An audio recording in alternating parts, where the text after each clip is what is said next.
And we have a packed show, as I had already started saying earlier, tukianza show very early in the morning. But just to mention, we see you watching live. Kipsang Victor, anasema tuned out in Nakuru, Lando Massive. Anasema Buried Alive by Buju Banton, come through. DJ umesikia hiyo? Buried Alive by Buju Banton. Blades Alva, anasema show iko lit sana, catching nikiwa Rescos. Asante sana for watching, Blades. Driprizi anasema mtani Emba, asante sana. Machakos County is watching. One of the Chris Embarambamba from Gusii Land Matiangi. Hiyo ni Asaya Nyatundo Mosongo. Embarambara tutawezana kweli ya Isaya, lakini wacha DJ atakuwekea hiyo. Wiklio Kaka anasema from Greentown of Kericho, ncheze any song ya Lucky Fine. All right. Prince Mike anasema tuned in from Vasha and enjoying the show, and I'm requesting song ya Mbosso leo. Danomar Ololo by Mbosso Han. Cheche Kanavuli anasema watching from Busia, Rath Kalebi, Wailers, Goodness of God, Terry Linen. And then we have Honorable Meshach Sonko anasema watching from Westlands, incoming MCM ward mnakapoa sana. Yes, auntie. At least you may notice. Thank you. Drop moja ya meja itani bamba. Sawa sawa. So keep sending your feedback through our socials. It's TV47 Kenya on Facebook and on YouTube. On X, TV47 Digital. You can tag me at Annie_Dida. The hashtag is TV47 Breakfast. Hashtag story ni yetu. Hashtag Feel Good Friday. So a lot is happening. Na kama kawaida every Friday, you know how we do it, yeah? We host artists in studio. And this morning we have artists who are trying to have the tough conversations around gender-based violence and femicide, but they're doing it in a different way. Yeah, they're trying to act it out in theater, but is this really the proper medium, yeah, to try and have these conversations around GBV and around femicide? That is the conversation you're having this morning. And at the end of the show, wamesema watatupatia tickets. So if you want to go watch this show on gender-based violence and the silence that victims have to endure, then stay right here. Usiguse hiyo dial. Karibuni sana to TV47. Asante. This is TV47 Breakfast. Mnasikiaje? Sikia vizuri sana. You know, when we were starting this show at 6 a.m., it was so cold. Nilikuwa literally nimekaa hivi na tetemeka kama kuku amenyeshewa. But right now we've started the show on a very high momentum. The studio is a little bit warm. Amepata tumewa warm here studio. It was so cold. Tumekuja hapa 6 a.m. Let's start with introductions, because usually I don't like introducing artists. Sababu I feel like most of the time I don't do you guys justice. Not just ukiintroduce superstar, inakwanga superstar anafaa introduce. And a disclaimer, these are guys I've worked with, by the way. We have a production we worked with together. It's called Business Production. Before unajua sasa kuna kwanga na wale wazee, and then wazee wanatoka, and then tunaachia wale people who are coming up, right? Yeah. So let's start here. Can you introduce yourself? My name is Noel Odhiambo Ongos. I'm the producer of Acrimony Unquenched. Yeah. Apart from being a producer, I'm also a starting director. And then all in all, I'm a sales and marketing executive. Yes. Great. Sawa sawa. The beautiful lady in black. Good morning. Good morning. Tuambie wewe ni nani? Kwa majina ni Sheryl Otieno. I am an actor kwa Acrimony Unquenched. Aside from that, I'm also a student taking film technology. And I'm trying to venture hapa kwa theater na film pale. Yeah, taking film technology, which university? KCA. Oh, KCA. Yes. You know, there's this notion that most of the time, people who are in this production are students from the Technical University of Kenya. And I love that, you know, we have somebody from other universities. So you're taking in students from different universities as well, right? Hi, Abasi. Tusikie, Mr. Man. Yes. Yeah, well, my name is Pish Kago. Pish Kago is a theater and a film director. Currently, I'm the director of the Acrimony Unquenched. Yeah. Yes, I am also a professional actor. Yeah. I've graced most of the TV screens. Yes, but a long time director. Yeah. Yes. Na ilikuwa nikuja hapo, nani ajui Pish Kago jamani? Ameshatuambia yeye he has graced our screen. So which show? Just to give us a currently I don't know, Maisha Magic, Bwana Chairman. There's a character that I'm doing there that's called Wandi. bit funny. It's a sitcom, yeah. Uko Maisha Magic? Yeah. You know that here at TV47 we have a studios. Ujafikiria maybe kutuma resume, maybe tukuchukue and then we put you in one of our productions. Nimesikia by the way productions zimekuja nyingi sana hapa. Tuko jikoni ndio tunapika. Very, very nice. Yes. So here at Cape Media we have our Cape Studios where we also nurturing, actors, and we have very great shows airing every day, Monday through Friday. Haya basi, tutaanza hapa kwako Noel. Talk to us about Acrimony. What is this about? Acrimony and Quench is a theater, stage play about femicide. We are trying to, you see, as actors, the only way we can seek justice or even ask for justice through art, and that is why we're trying to. Femicide has been causing. It's an alarming thing, saizi kwa the nation. So our play is about femicide. It's about finding justice through art. It's about trying to create also awareness, and we're trying to kuguza easy issues ndogo ndogo za GBV and all, but basically just femicide. Yes. And Sherry, how are you trying to really just address it? I'm thinking of the themes that you guys are trying to explore in this, yeah? Because we have very many forms of abuse in relationships. So what are the themes that, I know Noel has talked about justice being one of the themes that you guys are trying to explore, but what are more? Okay, some other themes are like trying to get people to talk, because silence it's not enough. Yeah. And yes, awareness is there, but people are not talking about it. So we are trying to show people that these things happen. Yes, we've seen them. In July, there are so many cases that were there. Yeah. So once you are audible enough and talk about it, you can get help from the support groups that are there, a friend, authorities, yeah. Pish, why do you think this conversation is important, especially now, and to be brought out in a theatrical way? Why is it important? Well, we felt that it is very important, most importantly in the university setup, because most of these cases in the femicide are happening, in around, university students. These young girls are from the university. Yeah. You get it. And so we decided when we were writing this play to be able to base the setting of the play closer to where this problem is mostly being felt so much.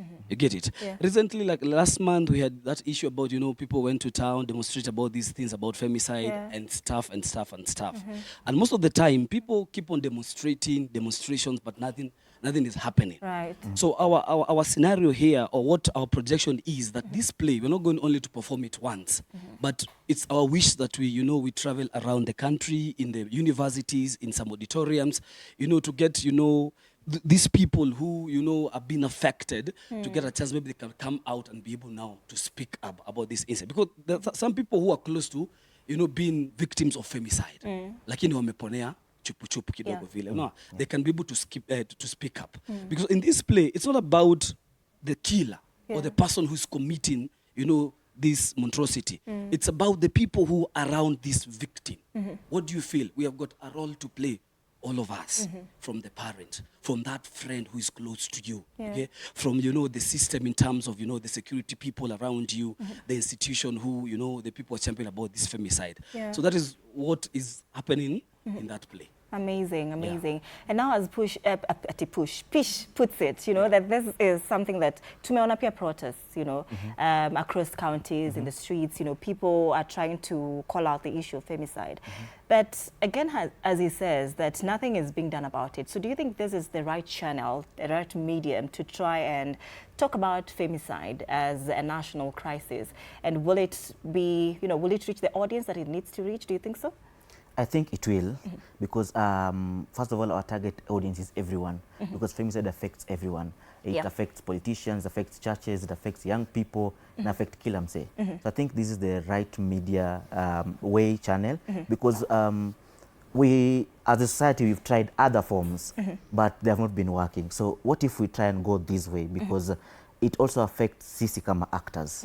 So I think it's going to give, when someone comes and watch this Acrimony and Quench play, it gives you a real-time emotion about femicide. Yeah. So I think it might not change everyone, but it will change some people on the way they view femicide. And it's a national disaster. Right. Yes. So what you guys are championing for is a spark of conversations. Yes.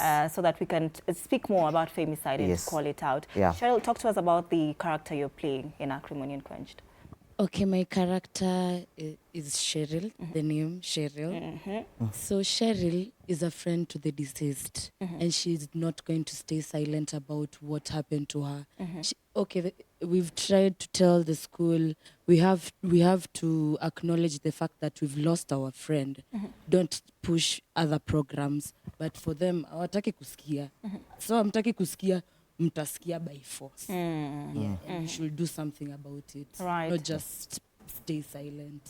So wewe ni yule rafikia, yule mtu anakaa kwa relationship anapigwa, there's abuse that's going on, but they're just silent in this this relationship setup, right?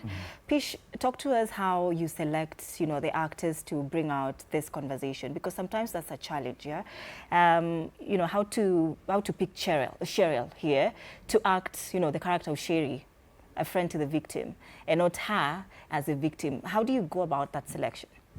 When it comes to public shows, in terms of casting, it's a bit close to how you cast the films. You cannot cast someone who is away from the character, the person that she or he is going to play. Like, for example, Cheryl. Her role is not just far from whom she is. Oh wow! You get it. Although you give her room for her to be able to expand her potential in terms of acting or such. But when you cast a person, you just cast people like you have a VC. First thing impression is the presence. Okay. Yeah. People when come there want to see a VC. Does this person look like a VC, the stage presence and stuff? Okay. Another casting, we have included some, some renowned artists in terms of marketing. Okay, people who have been known, like we have Mtemi Mistari. In that show, it's a person who have been known in Kenya National Theatre, doing plays like that. He's a comedian, and his role demands him to be comic. So that's how we go around when we are casting such roles. Yes. So the main cast is somebody who maybe has gone through it. The main cast, who the victim now, the deceased, in Acrimony Unquenched, Noel.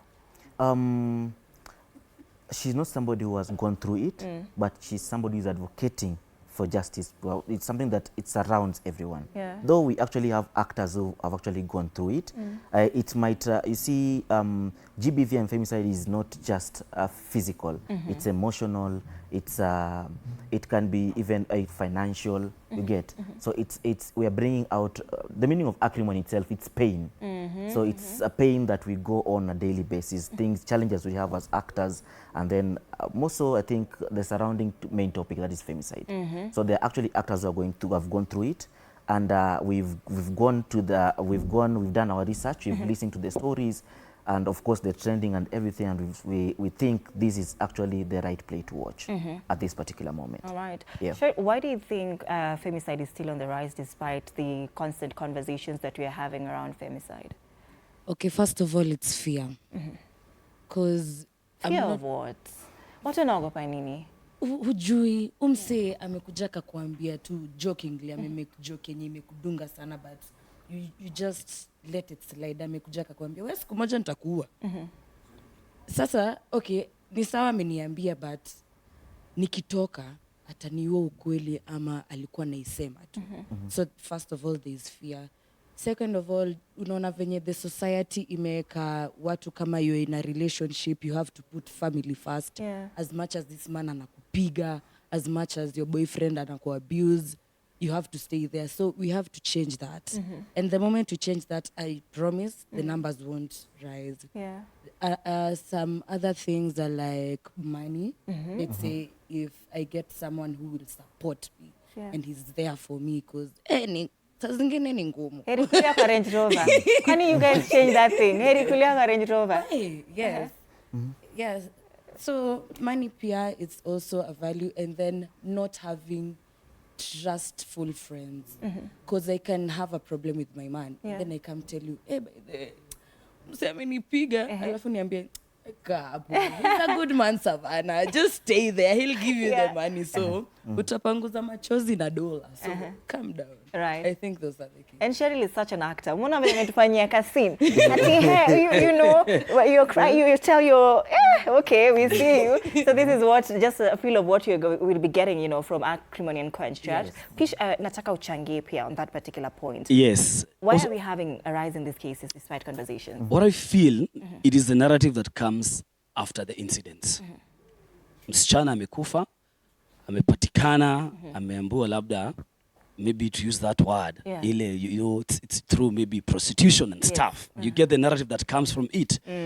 And then you see, you know, I mean, when I went to that, maybe for example, Airbnb of the place that you know, the occurrences that where I met the dead, the friend mwenye alikuwa naona, anajua vizuri maybe these people were in love na kila kitu. But the narrative that is comes from the naysayers, ndio inafanya watu wasizungumzie.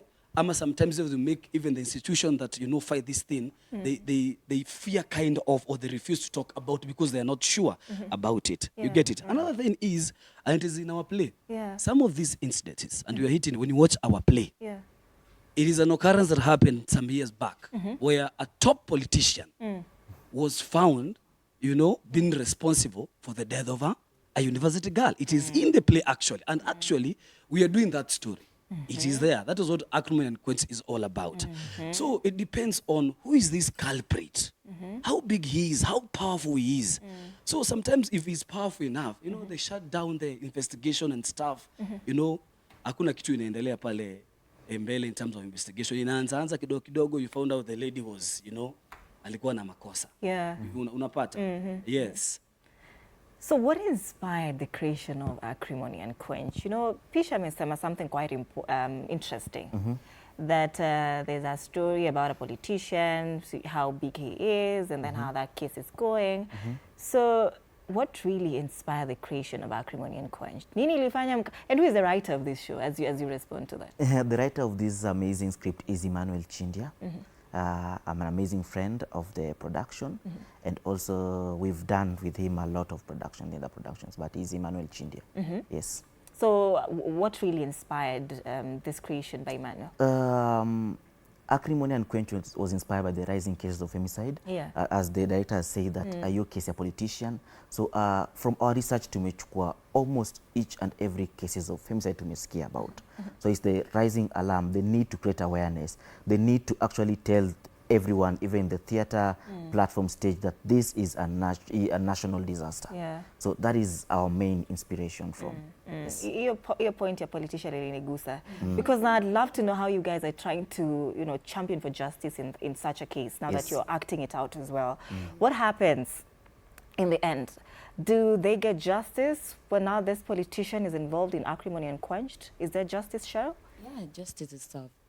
Just come and watch the play. Where koma wewe hebu tupintie, paint for us this picture, yeah? Just give us, tutakuja, unajua nini, tutakuja, lakini ukifanya mchezo ambao people can relate to, you must not lie, you must also, you know, get to the situation. That case about those politicians. Did the law take its course? Not yet. Yeah. But we had assumption. You get it? The assumptions. What we are doing is, we are trying to maybe to teach or maybe to give a word of advice with these girls who engage themselves with this politician. How do you involve yourself? What can you do for you not to get yourself to that situation? Because that is only what we can do. You get it?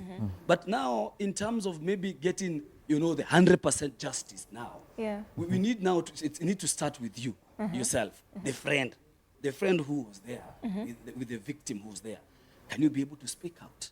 You get in the play also. We are having I don't want to spill the beans, but Cheryl is playing two roles like that in that play. So in the play also we are trying to bring the aspect of a good cop. Because some of these people who do investigation, they're actually good cops out there. They know the truth. They know they know who killed who, what happened, but they don't speak out. But now we have a good cop who speak out. So after speaking out now the matter goes to the judiciary and stuff. Now how can justice be? Unanipata? Yeah. So it's raising those questions. You get it? Yeah. And try to bring out situations of all those people who surround these cases now. You have a responsibility of bringing out that justice there. Yes. Great, but are men really ready for these conversations? Because Femicide, once again, don't Nisi trying to give you guys a wrong explanation of what femicide is. It's the intentional murder of women or girls because of their gender. Yeah. Yeah. So I don't think it's women who murder their fellow women because they're women. This is something that is propagated by men. So is this a conversation that men are ready to have now? Some men are ready to have this conversation. Are you? Yes, I am.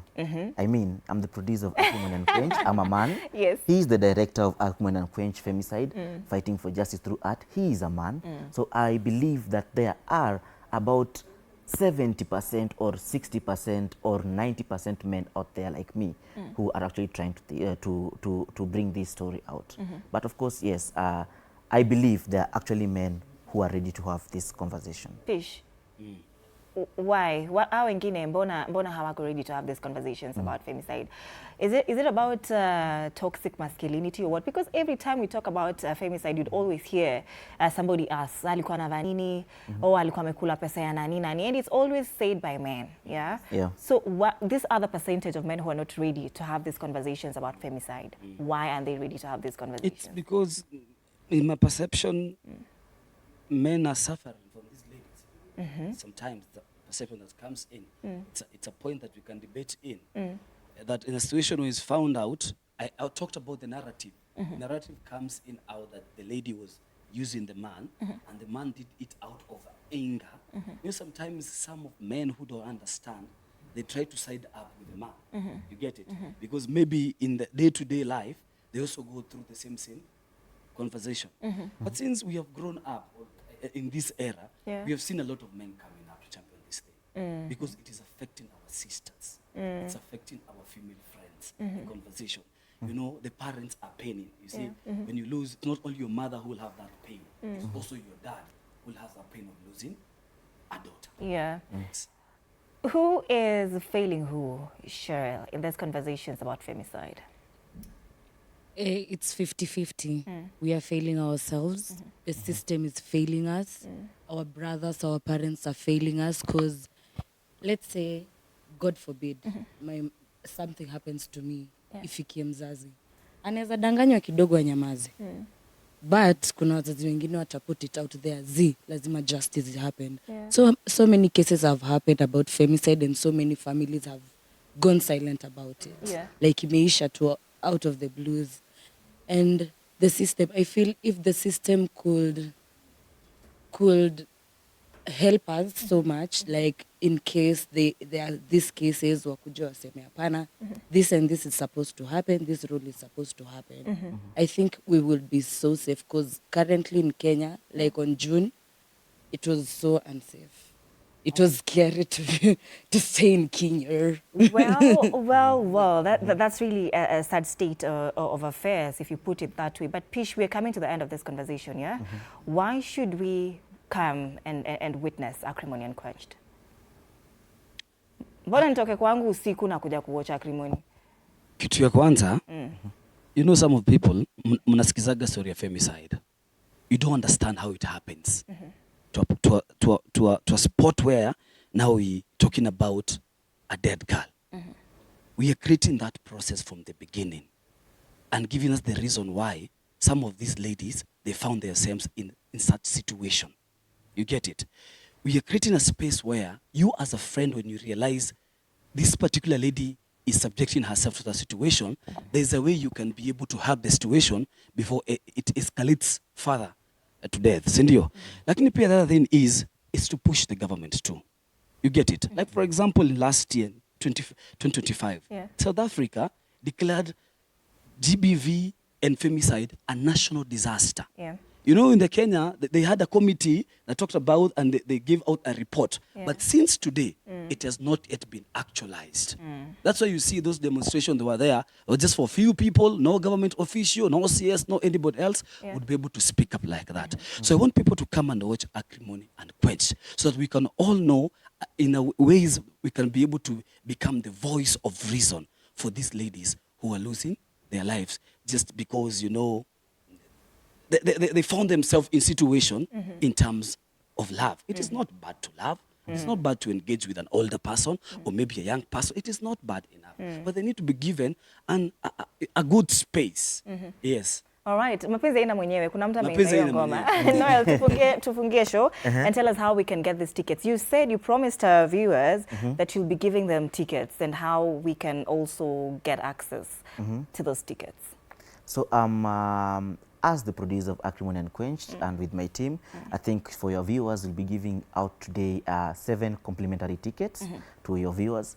I don't know how you'll do it, but Manze, make sure you grab your ticket because it's very important to you to come and see this show. All right. Yes. Thank you so much. That is Noel, Cheryl, and of course Director Pishkago for making time for us this morning for us to have this conversation about Femicide. Yes. And they've said that this particular play will be played at the Technical University of Kenya because they are targeting students, so they are looking to also just go to different universities. Sasa mmesema charity begins at home, eh? Yeah. Wonderful. So we are looking forward, and if you think you want to go watch Acrimony and Quench, talk to us and tell us why you think we should give you a ticket to go watch it.